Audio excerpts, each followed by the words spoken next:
And a very good morning to you, Lagos, and thank you so much for being with us. You're listening to the smoothest dial on radio. This is Smooth 98.1. And this is Smooth Breakfast with Kayode. And Valentine Ohu. And this morning, as promised, we have on Lagos Talks 981 special, a special guest in the studio, in the person of Kingsley Moghalu. He's a global leader who's made contributions to the stability, progress, and wealth of nations, societies, and individuals alike across domains in academia, economic policy, banking and finance, entrepreneurship, law, and diplomacy. We'll let you know, we'll give you more detailed insight into his person, Kingsley Moghalu. And we know he's a presidential candidate, or as presidential aspirant in the forthcoming general elections next month. But in the meantime, Lagos, a quick reminder of the different media to reach us. You can reach out to us via our phone lines. Please call the studio lines. It's 0144899981. I'll say that again. It's 0144899981. Also, you can send your questions and contributions to our WhatsApp number. The number to do that is 0809 0809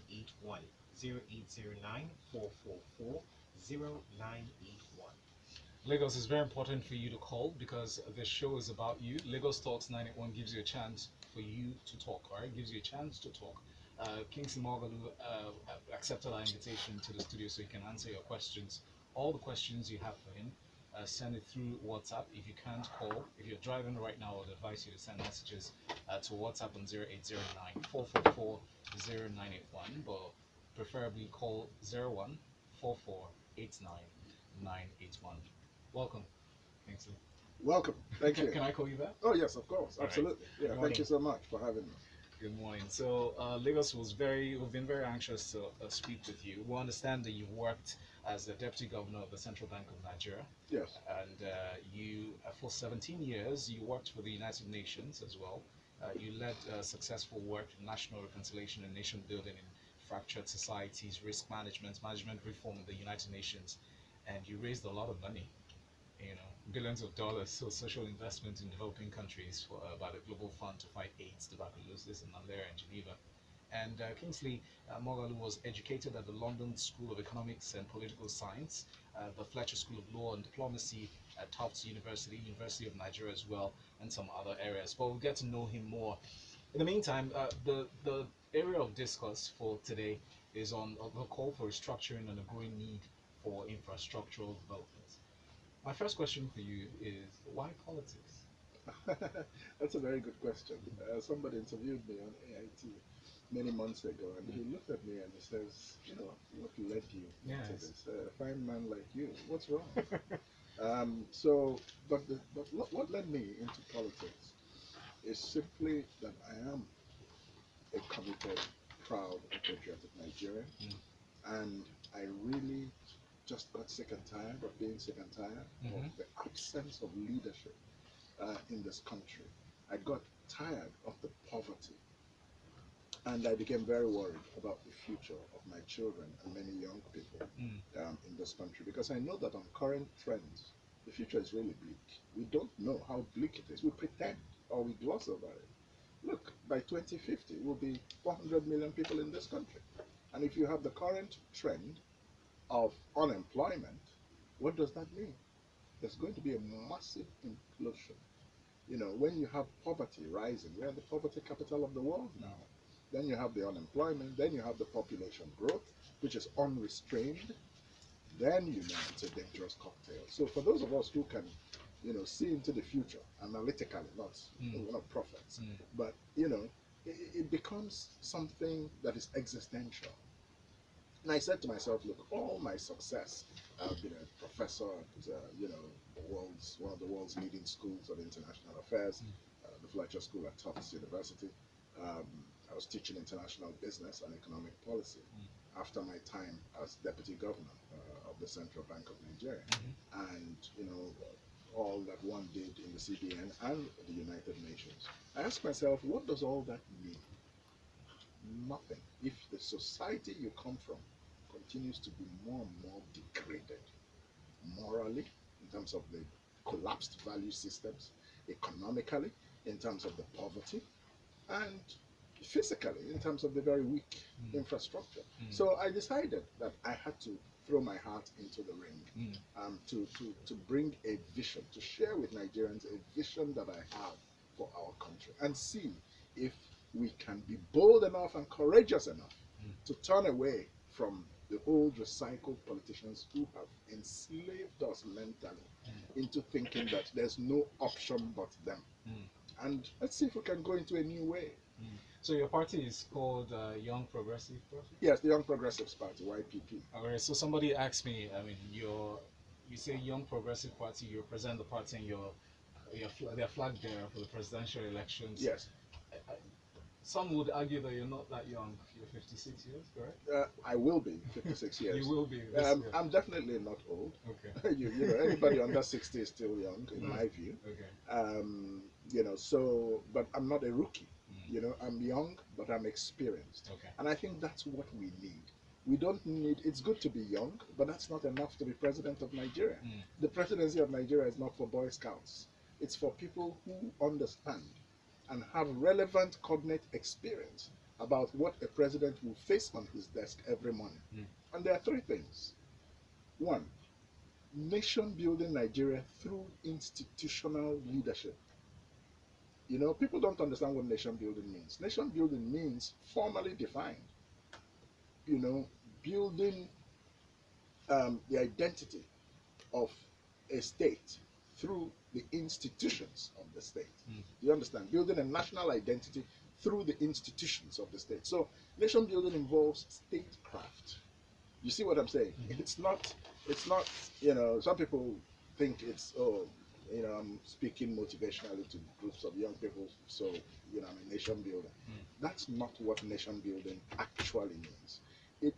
The second requirement of what, you know, a president will have to deal with every day is the economy. The third requirement is foreign affairs. And when I talk about nation building, of course, it means, for example, my vision that as president of Nigeria, I will have to lead the way to establishing a foundational philosophical worldview for the Nigerian state. What does it mean to be a Nigerian? What is our national ambition? We must have a national ambition that unites us and rises above the things that divide us. That's what I mean when I'm talking about nation building. Then, of course, you have issues of constitutional restructuring. You have issues of establishing effective national security. You have issues of, in my view, that we must work with women as partners. And then the youth as leaders. Leaders of today, not tomorrow. All right. So, quick question. I'm glad you're happy on you know, championing the cause for the youth and, you know, pushing their desires and mantra forward. And then the third thing, just before I forget, just to close that thought. All right. The third issue that faces the president is foreign affairs, diplomacy. Okay. So, well, I mean, the foreign impression, or so to speak, the impression of Nigerians out there is we are crooks, so we're not to be trusted. I mean, you part impression of which was part impression, held, right? you know, oiled by your current president, who goes abroad and calls Nigerians corrupt. Not a person. I know. But I'm sorry. That's the the outlook, it seems. And it's so from your many travels, you've seen that, you've heard people speak about Nigerians in these terms. Sure. How does that make you feel? It doesn't make me feel good, because people treat me as an exception to the norm. Why? Because, of course, all that they see in me is completely opposite of what they have been led to believe about Nigeria. Right. And so, but I'm not so wedded to vanity that I feel, oh, I'm so cool. You know, they don't think I'm like all the other Nigerians. I'm annoyed and insulted. And I say, why shouldn't we have a country that is so respected abroad that whenever you say you're Nigerian, people shake, you know?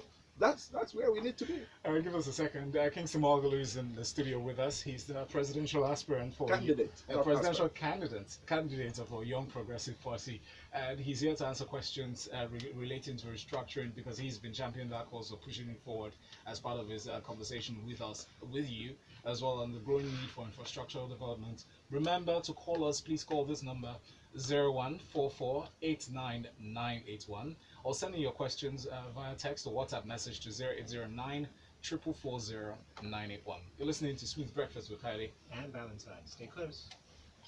I go by the name. Awesome. So that first part was to get people to know you. you can hear me. Still works. So the second part, I start answering questions from other people who are listening. Is it? Okay, what is it? What's that? Okay. You haven't posted. I'm gonna post now. Should I clean this? Just clean this. Join the conversation. No. Another line. You have to join. Okay, alright, good. Two.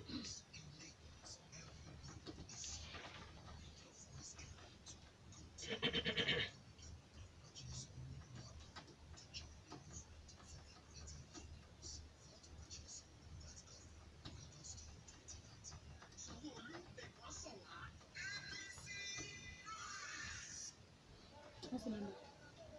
080 No, 01. What's up? 0144. Okay, what's up? 090 0809. 08090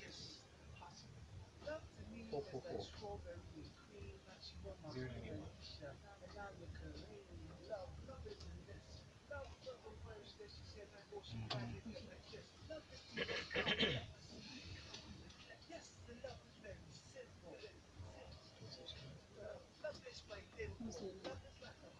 0144 8991. Right? So, We're back in 10 seconds. Mics are up. Ready? Studio's live. If you're just joining us, this is Smooth 98.1 and this is Lagos Talks 981. It's a special presentation that has a special guest, Kingsley Moghalu. He's the presidential candidate of the Young Progressive Party, and he's here to answer questions relating to his plans for Nigeria as a whole. We have a question coming in. First of all, reminder that you need to send in your messages via WhatsApp to 0809 444 0981, but most preferably call 0144 89981. Okay? So this message came in from High Priest Herbert Kingsley. He says, my only question I've been trying to ask personally is this. Nigeria currently has a very low revenue base. Sorry about that. Therefore, we cannot fully fund our annual budgets. Which is why the government keeps borrowing. How does this government plan on running the economy with such low revenue base? And he says, without borrowing like this present government, I'm aware that to significantly improve our current revenue base, we have to implement some important policies which might take up to 2 years before we start seeing marginal improvements. And so what are your plans to correct this, he says? Yeah. First of all, let me thank Herbert. We should move away from the mentality of quick fixes. The rot in this country, the damage that has been done to Nigeria by the incompetence of our old recycled politicians is very deep. And so nobody should expect any government coming in, as even a competent government like mine will almost certainly be, to change Nigeria in 6 months. That's number one. I want to make that very clear. So So you're saying it's totally impossible to change Nigeria in 6 months?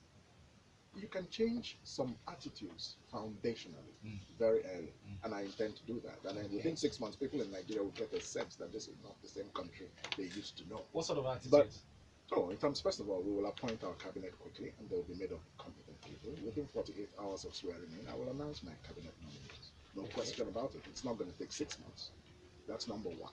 And there will be people you can feel will be able to do the job. Number two, I have a plan, not promises. I have a plan, and I have a plan to execute my plan for this country.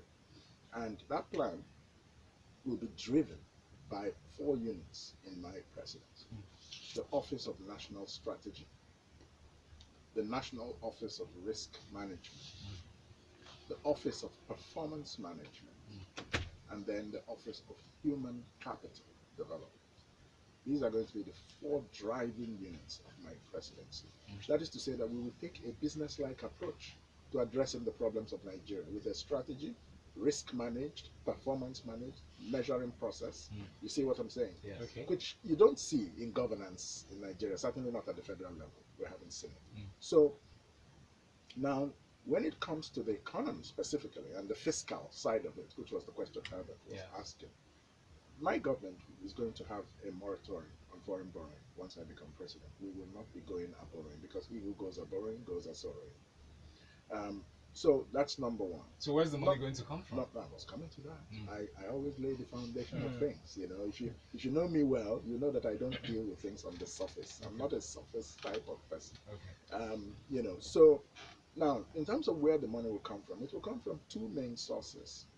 Number one, massive savings from redundancies in Nigeria's economic management. For example, petroleum subsidy, which eats up anything between 600 billion to a trillion every year. Whether they admit they're doing it or not, whether they call it subsidy or they call it under recovery, I don't care what they call it. Okay. You know, but we know that they're subsidizing the importation of refined petroleum.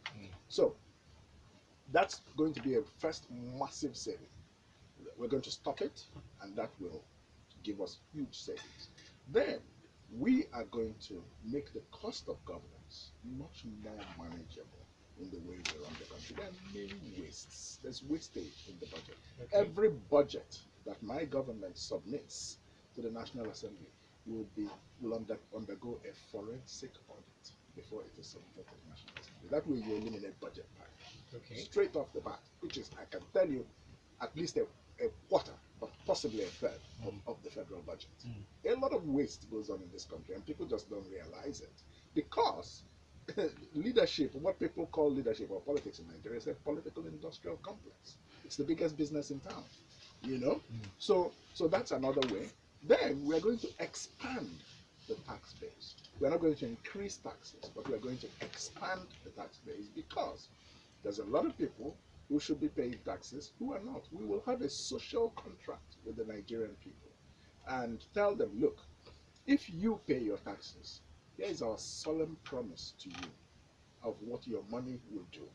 And there will be a lot of transparency about it so that nobody's asking any questions. I think people don't want to pay taxes because they don't trust the government. So we're going to rebuild that trust between the government and its people. Because every country in the world that is doing well is mostly on the basis of taxes. Okay. That's how economies work. Why would Nigeria be different? So we have quick questions Sure. on WhatsApp here. Emeka sent in this one. Emeka says, how would Moghalu reach out to millions of electorates residing in the north that do not speak or understand English language? That's a good question because my campaign actually began in the north. What many people don't know is that, you know, I came into politics, certainly the race for the presidency, very directly on the urging of a lot of young northerners, a lot of young people in the north who are part of Nigerians that I mentor. Okay. But many of them said to me, look, you know, after they've read a few things I've written and heard me on, you know, on CNN or here and there, they said, look, you need to run for president. You are the kind of person that this country now needs. And so the point I'm trying to make is that we have a very strong and increasingly growing political base in the northern part of Nigeria. If you go to the north now, I was in Kano over the Christmas period to attend the wedding of the son of my friend and my former boss, Sanusi Lamido Sanusi, now the Emir of Kano. Okay. So I arrived at the airport and entered a car. And I started making conversation with the driver, you know. So I said, you know, I'm a politician now. So I started asking him what he thinks. Yes. He said, me, YPP fan. Me, YPP fan. I'm like, really?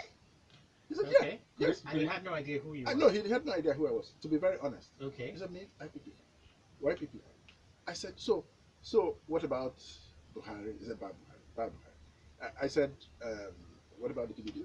Yeah. So he said, look, he was honest. He said, today in the north, it's APC. Yes, we cannot discount Buhari, but I'm not going to vote for him. We can, you know, PDP and YPP. So, you know, my running mate, Umma Getso, is a young northern woman from Kano. She's 37 years old. Okay. And, you know, the selection of her was also very heavily noted by a lot of young people in the North as a Mm. very bold decision. Mm. I was the first presidential candidate. I've been the first presidential candidate in this country in recent times, maybe in the history, to select a woman as a running mate. Right. Actually, Let's go to the questions. Imam from Lagos sent in this one. It says, "Good morning, Mr. Moghalu. If you do not win this election, would you agree to work with the incoming government if you're offered?" that's a hypothetical question. I intend to win this election. I'm planning to win. I mean, Okay. in making plans, you would have plans from both You can sides. say- Certain plans are best made if you reach the bridge, and that plan is actually necessary. If you see what I'm saying, I cannot spend my time thinking about those kinds of things. Otherwise, I'm not serious about. But running you're for a president. financial expert, Yes. so you would have a plan B, definitely. But you see, I am a man of many parts.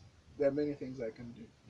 Okay. There are many things I was doing before I entered politics. For me, politics is not a job like it has become for a lot of our professional politicians. Yes, but So that's the point is, okay. I could return. I have a think tank Mm. called the Institute for Governance and Economic Transformation. Okay. I wanted to use that think tank to drive and impact public policy in this country.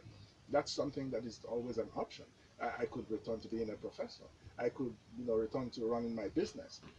If somebody makes me an offer to serve in the government, I will look at it based on the circumstances of the time and decide if I want to take it or not. But I don't believe that situation will be necessary. So it's an option because that's open.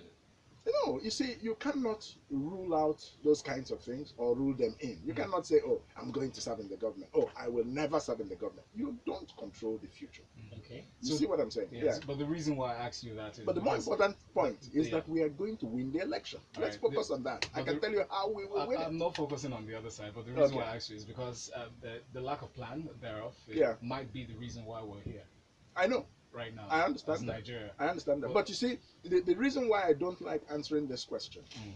is because I understand where it's coming from. Some people feel, look, you have something to offer Nigeria. It's obvious to us. You understand what I'm saying? But what if it turns out, because we have no control over the outcomes, it's the people of Nigeria who will decide, or assuming that there is no rigging. You see what I'm saying? Okay. Yeah, we know some people are planning to rig the election, but we will meet them at that point. We see the But- phone lines ringing already. We need to get Yeah. to those messages. Absolutely. Let's see who this Yeah. is. Hello, good morning. Good morning to you. Hello, how you doing? Ademi, is that you? Good morning. morning. What is your name and where you come from? Yes, very well. Go on, we can hear you. We can hear you. Okay. Good morning.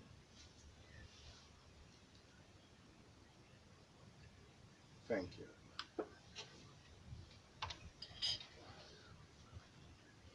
Okay. Okay.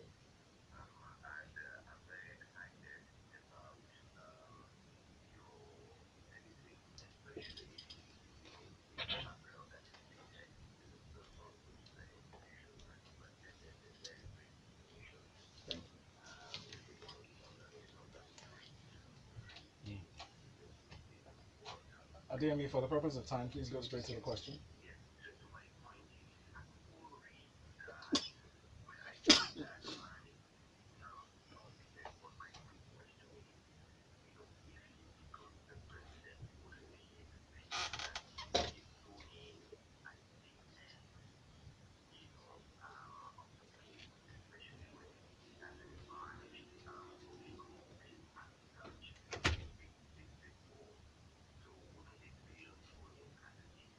All right, Ademi. No, there is no question. No question of that. Actually, the basis of the question is a bit wrong because as a deputy governor of the Central Bank of Nigeria, it doesn't get more serious and more consequential than that.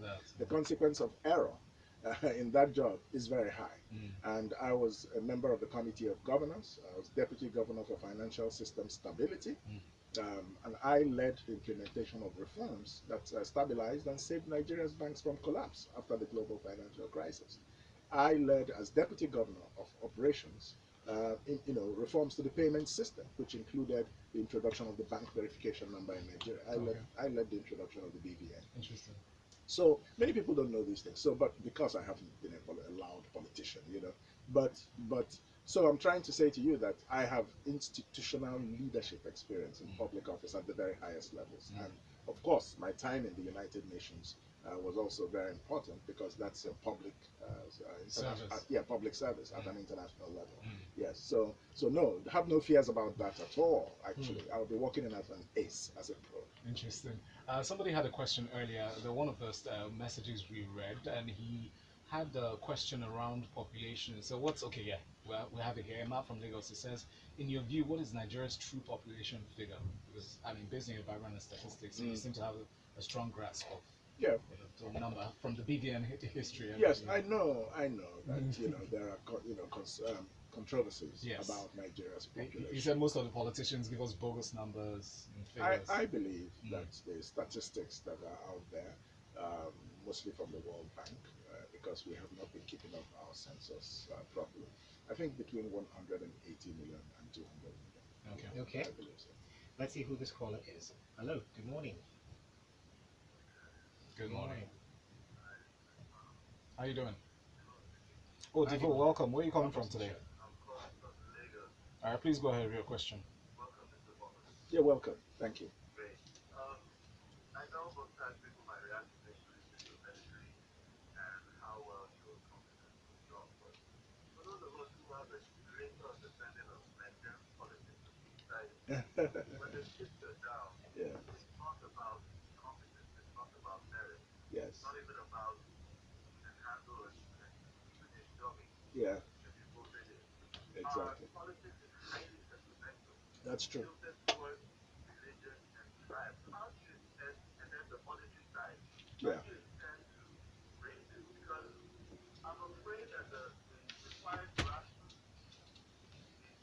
the aggregation of the Nigerian people, their will, their ability to leave the sentiment that the religious side, the tribal side, and the monetary politics that will definitely come to play during the election might hinder the best candidate in winning this election.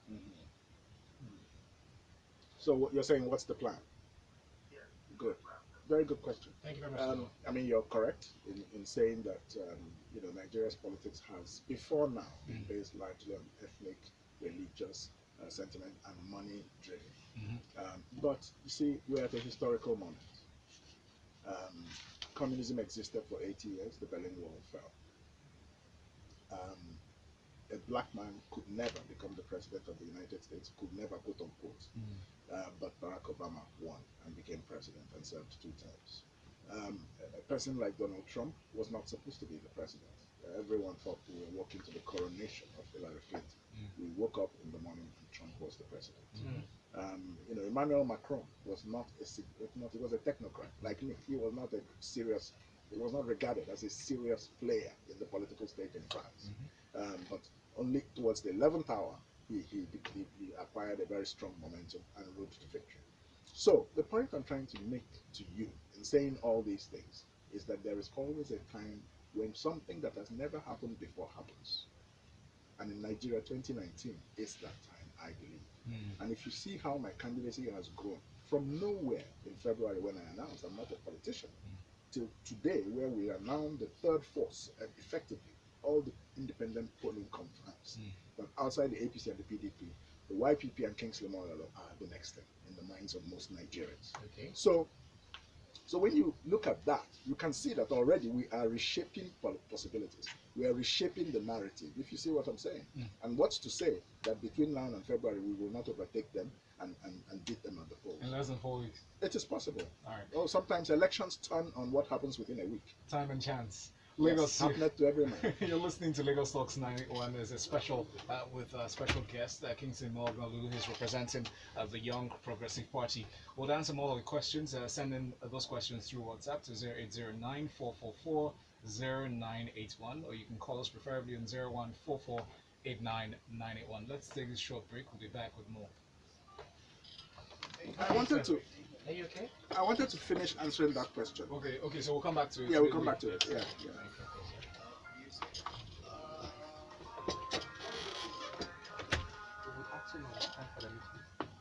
Oh, you see him later? Okay, I'll call it. So my next question, after you're done addressing that issue, Huh? I said after you're done addressing Exactly. that point, my next Restructuring? question I'll come to we'll come to Okay. restructuring, but Okay. I want to point you to this turnaround maintenance that. So there's a question around that turnaround maintenance of on infrastructure, especially on the refineries. Okay. I said for the past 41 years, there hasn't been any maintenance on the refineries, Yeah. and people are wondering, pointing to your first, the first point you made about where does the money go? Exactly. There are a lot of leakages here. A And lot there, of leakages. you know, so- And the turnaround maintenance is part of the leakage. yeah. Yeah. You know, we should scrap all those things. Those refineries should all be sold to private sector or operators. We need to deregulate the downstream petroleum industry in this country and end oils and end the petroleum importation subsidy. Tiebacks. Yeah. And partially mention about subsidy. privatize the energy. Yeah.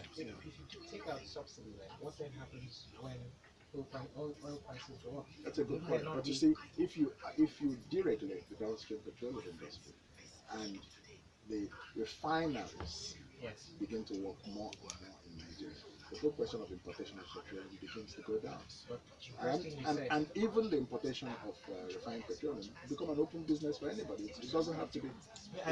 It doesn't have to be done by the NNPC. You understand what I'm saying? And once it becomes competitive, the price will crash. You know, several years ago, the price of a SIM card was 40,000 naira. Today, it's 200 naira. So people are always, you know, scared about these things. Leadership is about you've got to take calculated risks. You need to remind them that. I will. Okay. Yes. Oh yeah, You see, of course. Yeah, but he has a Yes, point yes. that hasn't landed. Okay.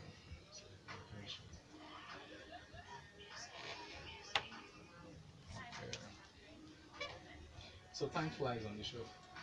I said time flies on the show. Oh, yes, absolutely. Before you know it, it's Absolutely. over. Yeah, it's a great show. I'm enjoying it. Thank you so much. So go back now. Mics are up. Studio is live.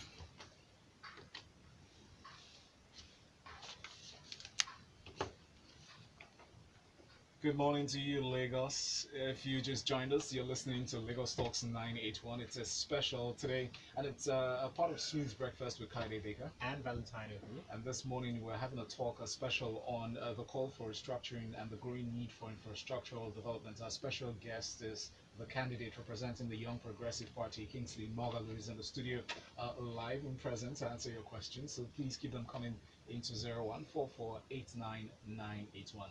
Before the break, you were answering questions that was directed to you from Devor, one of our callers. He Yeah. mentioned, he asked you questions Yes, about about the monetary politics. sentiments About and the politics. politics, yes. So I wanted to say, to wrap up my answer, that one of the strategies that I have used is a strategy of public education.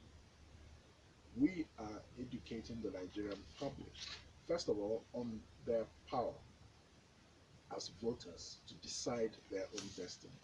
We're educating them to empower them because the recycled politicians are beating down our people and manipulated them. We're telling them that tribalism and religious irredentism is not a basis for leadership selection, and that because it has been, that is why you don't have a job. That is why you are poor. That is why there is no electricity. You know. So when you put it to them like that, when you confront them with the direct consequences of the basis of their previous voting patterns, Yes. they begin to see that perhaps there's a different way. In fact, many of them, out of disappointment, and when I was talking about a historical moment, I was going to say that the truth is that in Nigeria today, millions and millions of Nigerians are tired of the recycled politicians. So when you say recycled politicians, are you indicating the PDP, APC? Of course, they are represented Cross-carpeting. dominantly. Yes, Okay. well, cross-carpeting all the time. I mean, they have breakfast in the APC, lunch in the PDP, and dinner somewhere in between. I mean, that's would you take those kinds of people seriously? I have a quick question here, though. Sorry, just 1 second. Babatunde Dada from Ikotu said, "Good morning, Kingsley Moghalu. Isn't there a formula that we can apply traditionally to implement family planning in order to checkmate population explosion by 2030? Because it's better not to bring children into this world than to bring them in to suffer Yeah. in this heartless generation if we really care for them. Secondly, why shouldn't we report our position on infrastructural development? Because it's immoral to starve Nigerians just in order to build roads and bridges, trying to play catch up with the Western world. And finally, third question, isn't restructuring all about rewriting a constitution that only favors a catalytic section of the country?" Good. Let me start by talking about population Yes. growth. My government will implement a very robust population policy. Now, I'm not saying we're going to sterilize anybody, please, Mhm. but we are going to embark on aggressive public education. So it's going to be a voluntary, um, it's not going to be like China where it was actually enforced as laws. The reason is that making it voluntary increases the chance of its working in the socio-economic, cultural context we have in this country. If you go about it compulsorily, some people will feel that their interpretations of religion and things like that, you're trying to come against. So it's better to just educate them, if you see what I'm saying. Okay. And if we educate our people about why you shouldn't be going around breeding children like rabbits that you cannot, provide for. You're not going to send them to school. You're just going to send them into the streets to beg. Then why that doesn't help you? Why it helps you to have a number you can afford, and the consequences of that for you personally and for the society at large. So we are going to be doing a population policy that is voluntary and that is going to be based largely on public education. So that's my answer to The population question. population question. Then the question on infrastructure. Yes. Now let me talk about infrastructure. If you look at our politicians or listen to them, you see them such as the failed present administration. They keep touting infrastructure, infrastructure. Meanwhile, the poverty rate in this country is rising. Who are you building whatever? And you're borrowing to build the so-called infrastructure. So mortgaging the future of our youth. Do you understand? Because you claim you're building infrastructure. They're focused on the wrong infrastructure. And this is what Bill Gates said when he came and they discussed their plan. He said, look, the real infrastructure of every society is human capital. You're neglecting it and you're building bridges and roads. Why are you building bridges and roads? Let me tell you why. Because they are big money, big contracts, and politicians get rich from those kinds of contracts. That's part of the political industrial complex I'm telling you about. Now, the real infrastructure that we should be invested on as a priority. Physical infrastructure is very important. Let's make no mistake about it. It's good to have roads and bridges. But you must first build mental infrastructure.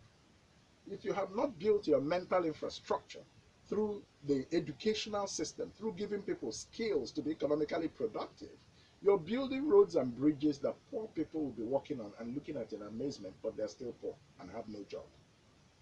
You see my approach to infrastructure. So there has to be a balance. There has to be a balance, and the real infrastructure is the education system reform that my government will be introducing to perpetuate a generation of skilled and well-educated people who can more easily find jobs or create jobs for themselves. Now that you mentioned education, Yes. Coming to the younger people, And I'll come back to know- restructuring. I'd like to know, what are your plans for unemployment Yes. and economic inclusion on all levels? On all levels, yes. What are your plans? Yes, absolutely. My presidency is focused on the young people, really, and creating opportunity for them. That will be done through one, reforming education very specifically by raising the budget from 7%, where it is today, to 20% minimum. My first budget will be 20% education. Progressively over 4 years, we'll take it to 30.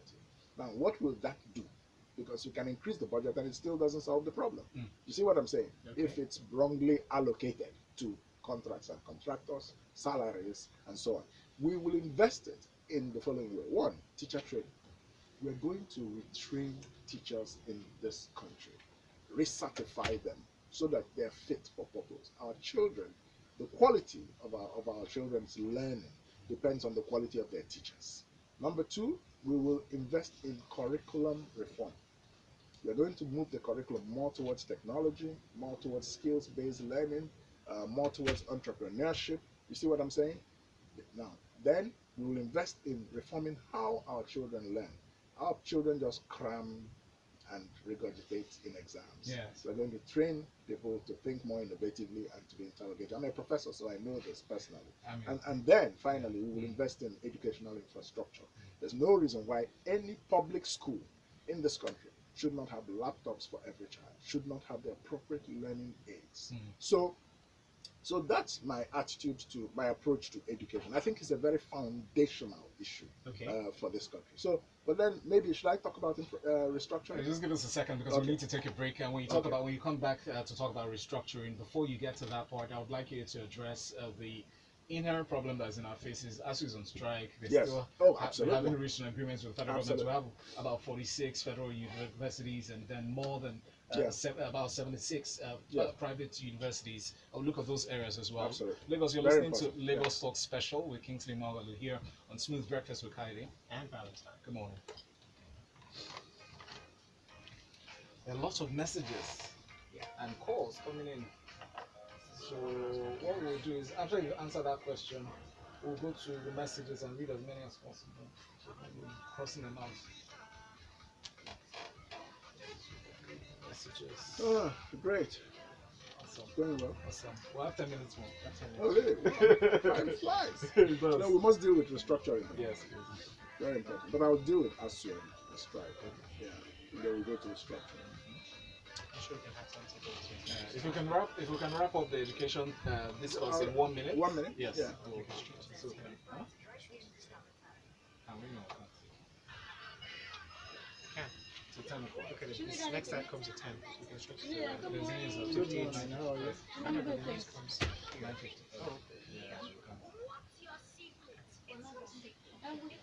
Well, Well, okay. It's coming out as is there any area that we haven't touched that you would like us to look at? Yeah, I think restructuring is important. Yeah. The subsidy stuff. that we started off. Well, we okay, don't have time to cover that. We didn't have time. Yeah, subsidy and restructuring. Yeah, Because restructuring. I know that it will drive prices up, and last time that In- we in- tried to initially. do the subsidy, Yes. there was the strike on the 1st of January. Absolutely. But I want you to know that today, the ground has shifted on subsidy. Most Nigerians increasingly are open to it. Don't forget that Buhari raised fuel prices from 90 something Yes, he to did. 140 something, Yeah. and the heavens did not fall. Mm. At that time, he was popular. There was trust. Mm. It's so a lot is about trust and people understanding why certain things have to happen. And he didn't even communicate well, let alone a president like this. We'll cross out the questions in one minute. Yeah. Answers in 1 minute so we Sure. can address as many as possible. We're Yeah, back. but restructuring, please. Okay. Very, very 8 seconds. Mics are up. Studio is live. Thank you very much for staying with us. This is Lagos Talks 981 and Smooth Breakfast with Kayode Baker. And Valentine Ohu. And this morning we have Kingsley Moghalu. He's the candidate for a young progressive party. He's here speaking on the call for restructuring and the growing need for infrastructural development. Before the break, we're addressing the issue of education. There's a big lapse. Public universities are suffering. I know you spoke about your intention towards primary and secondary education, but tertiary education is Yes, very now important. look at, of course, absolutely important. ASU is on strike. This is the 13th strike that ASU is going on since 1988. If you calculate that, it means that roughly every 2 years, our universities are shut down. And that tells you all you need to know. So I think that as president of Nigeria, I'm going to invest in education as demanded by ASU. There were investments that they wanted up to the tune of about $1 trillion. And give them a lot more freedom to run universities. So autonomy? Autonomy. You're Yes. for autonomy? I'm for university autonomy. Let's take this call Yeah. very quickly. So it's 0144899981. Hello, good morning. All right, I have a quick question here. This one is from Kayode from VI on WhatsApp. It says, good morning, Lagos. But let's quickly take this one. This said, good morning, Lagos. My question is to know why the young aspirants have failed to come together with one voice and form a coalition of some sort. Sure, that's a good question. Let me dispatch it in a minute. I think it's important. It would be very good, and I remain available and open for that, for young presidential candidates to come together. But if they are serious, they must come together with a candidate who can be perceived by Nigerians as qualified to be president. Why hasn't that happened? Well, because a lot of people are putting their personal interests above, and their understanding of of this thing is based more on sentiment. You know, many people are disappointed about Buhari's disappointing performance, and so everybody in his or her kitchen or his or her whatever feels I can be president. So you think they're distracted from the primary issues? The primary issues, yes. Let's see what That's this person- and that's the problem. Let's yeah. take this quick call. Hello. Good morning to you. What is your name? Thank you for joining us, Emmy. Please go ahead with your question. Yes. Thank you. Thank you. Your question, please.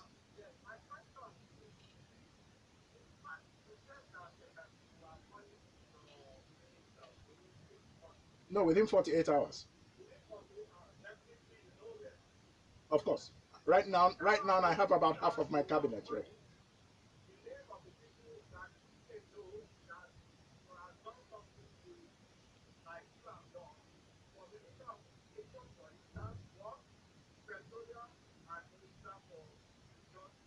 Yeah. Okay. No, the reason why it's difficult for me to release their names at this point is that I cannot do that without their permission. That's the problem. So let's win the election first. Then we get their permission fully to be able to serve in a government, and then Yeah. What would you be looking for in those individuals? First of all, I'm going to be the first president since 1999 that will submit ministerial nominees to the National Assembly with portfolios. Well, of course, that has to that has to happen, right? Has to happen, but it has never happened. Okay, so Do you see the problem? Yeah, but back Yeah. to my question. So, what would you look for? The personality I traits, would be what are the looking. qualities. Yes, you'd I would be looking looking for strong leadership traits. People who can actually make things happen. People who are bold, decisive.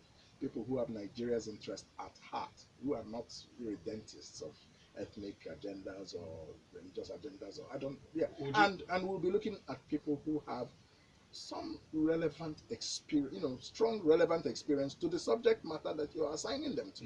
Yeah. So there's this question that's been burning in the back. I won't forgive myself if I don't ask this. Yes. I'm very curious to know, because in Nigerian politics, it's hard to see somebody who's going forward such brevity to face these challenging issues without having a godfather per se, or somebody. I don't have I have 200 million godfathers. I mean, all Nigerians are my godfathers. And the biggest godfather is God. Oh, nice. Yeah, Okay. yeah. You haven't answered one question though. It was What's about that? restructuring. Yes, let's deal with that, please. Okay. Now, I am the only presidential candidate who has come out with a comprehensive position on restructuring. Even the candidate of the PDP, who's been making a lot of noise about it, I went and read their plan with just one paragraph on restructuring, which I just laughed. Why is it so important to you? Restructuring is important to Nigerians because without constitutional restructuring in this country, it cannot function well. Nigeria is not working. And the reason it's not working is because we were supposed to be a federation, and we're called the Federal Republic of Nigeria. But we are, in practice, a unitary state with a command and control power structure in Abuja. And that's why everybody wants to go to Abuja. And like we had one minister say on tape recently, all they do in Abuja is just to share the money. So restructuring is very important because we must return Nigeria to a proper federation, and in my view, based on the 6 geopolitical zones, and devolve powers down to them, set this country free so that people can actually develop at their own pace. Our final question. Let's get into this question. It says, Mr. Moghalu, if you remove petroleum subsidy, how will you prepare for the civil fallout? Because petrol price will rise above 300 naira per liter. That's we from talked about this earlier. Shegun sent us one. That's right. Yes, a good question. Good question. First of all, it's important to make an argument for ending petroleum subsidy. The government will make a very informed economic argument to all stakeholders and show them the plan. We will remove the subsidy. We will deregulate the importation of petrol. So instead of NNPC just being the ones importing it, if different businesses can do it, competition will set in.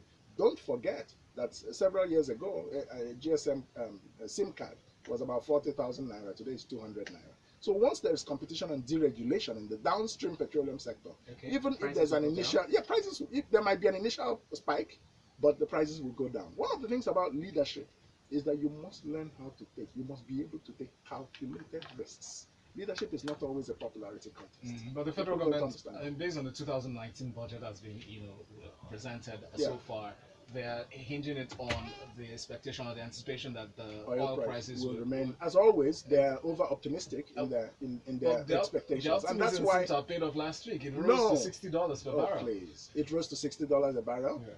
Will it remain there? That's a question to consider. I mean, it had fallen down to about 50, even 40 something. Yeah. So the oil price, that's the problem with Nigeria's economic management. You cannot become a great nation by worshiping the God of small things. We worship the God of small things as in oil and the oil price. How can you build your economic planning around a natural resource, the price of which you cannot control? That's why we need to move, and we will, in the Kingsley Moghalu presidency, move Nigeria to an innovation-based economy. Final question, Mr. Moghalu.